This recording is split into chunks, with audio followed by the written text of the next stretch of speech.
कुलगाव बदलापूर नगरपालिकेचे मुख्याधिकारी मारुती गायकवाड यांनी काही दिवसापासून अतिक्रमण मोहीम चालू केली. त्यामुळे आपण कुलगाव बदलापूर विकास समिती काय बोलणार?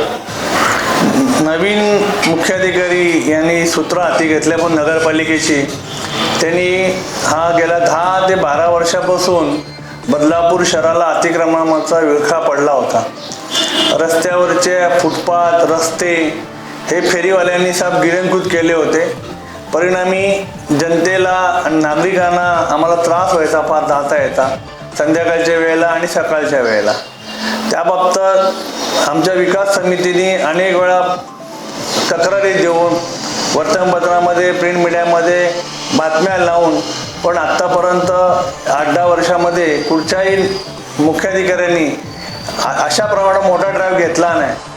पत्र दिल्यावरती तोडक कारवाई करायचे आणि नंतर 2-1 दिवसामध्ये मोहीम थांबली जायची. परत फेरीवाले बसायचे, परत दुकानदार आपले शेड वाढवायच्या. असे अनेक वर्ष कारभार चालला होता.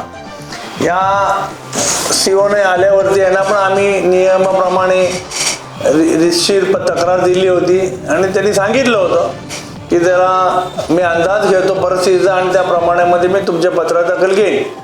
त्याप्रमाणे त्यांनी त्या पत्रात दखल घेतल्यामुळे आणि ते काम केलं त्याचं सर्वप्रथम त्याचं अभिनंदन करतो.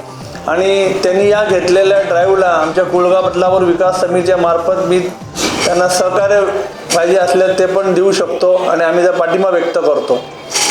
बदलापूरचं लोकसंख्या 5 लाखाच्या घरामध्ये गेलेली आहे आणि इकडे स्टेशनच्या आजूबाजूलाच एकच मार्केट आहे आणि त्या मार्केटलाच हे गर्दी करतात. तिथेच बस स्टॉप आहे मेन चाळीसगावाला जाणारा, ते रेल्वे स्टेशन आहे. या परिसरात प्रचंड प्रमाणामध्ये या फेरीवाल्यांमुळे अतिक्रमणामुळे प्रचंड प्रमाणाने लोकांना जाण्यास त्रास सहन करायला लागतो, ट्रॅफिकला त्रास सहन करावा लागतो, रिक्षावाल्यांना त्रास सहन करायला लागतो. या माध्यमातून त्यांनी फेरीवाले उठवण्याची मोहीम घेतलेली आहे. ते चांगलं काम त्यांनी केलेलं आहे आणि रस्ते आणि फुटपाथ बऱ्याच अंशी त्यांनी मोकळे केलेले आहेत आणि त्यांची गेल्या 20 दिवसापासून जी चालू असलेली मोहीम आहे अजून चालूच आहे. परवा पण त्यांनी बदलापूर पश्चिमेला ती खाऊ गल्ली म्हणून आहे, तो रस्ता 20 फूट आहे पण तिथे एक सायकल पण जात नाही अशी अवस्था होती. तो पण त्यांनी बऱ्याच अंशी रिकामा केलेला आहे. त्याबद्दल पण त्यांचं अभिनंदन, त्यांच्या टीमचं अभिनंदन. सांगायची गोष्ट आपल्याकडे अतिक्रमण हा एक विभागच वेगळा आहे. त्या विभागामार्फत ठेकेदार पण आहेत आणि रोजच्यासाठी अतिक्रमण तोडण्यासाठी किंवा त्या फेरीवाल्यांचं किंवा कोणी बाहेर काय ठेवलं तर उचलून आणण्यासाठी जप्त करण्यासाठी ती प्रक्रिया राबवताना एक वाहनची व्यवस्था गेल्या अनेक वर्षापासून केलेली आहे. पण अतिक्रमणाचे वाहन हे महिन्यातून एकदाच दिसतो. बाकी 29 दिवस 30 दिवस किंवा 27 दिवस फेब्रुवारीमध्ये कुठे गॅप असतो तो एक संशोधन विषय आहे.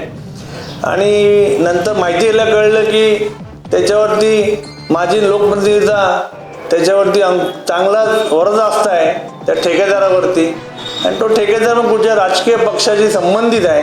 त्यामुळे तो आपली मनमानी करतो आणि तो रोष जनतेचा अधिक त्या ठेकेदारांनी केलेल्या जनतेचा रोष जनतेचा तो अधिकाऱ्यांवरती प्रशासनावरती येतो. आता या माध्यमातून आत्ताचे जे तरुण तडफदार आपले मुख्याधिकारी गायकवाड साहेब यांनी सूत्र हाती घेतल्यापासून बरेचशा अंशी धडक कारवाईची मोहीम हाती घेतलेली आहे. बघू ते बदलापूर शहराचे नगरपालिका क्षेत्राचे गोरा खेळणार ठरू शकतात का अशी अपेक्षा आम्ही जनता आणि कुलगाव करतो की गायकवाड साहेब हे गोरा खेळणार व्हावे बदलापूर शहराचे. तर कसं गोरा खेळणार साहेबांनी मुंबईचे धाबे दणाणले होते अतिक्रमणाच्या विरोधात, तसे हे पण तसे ठरतात का बघू. ठरत असेल त्यांचा आमच्या त्यांना शुभेच्छा आहेत. धन्यवाद.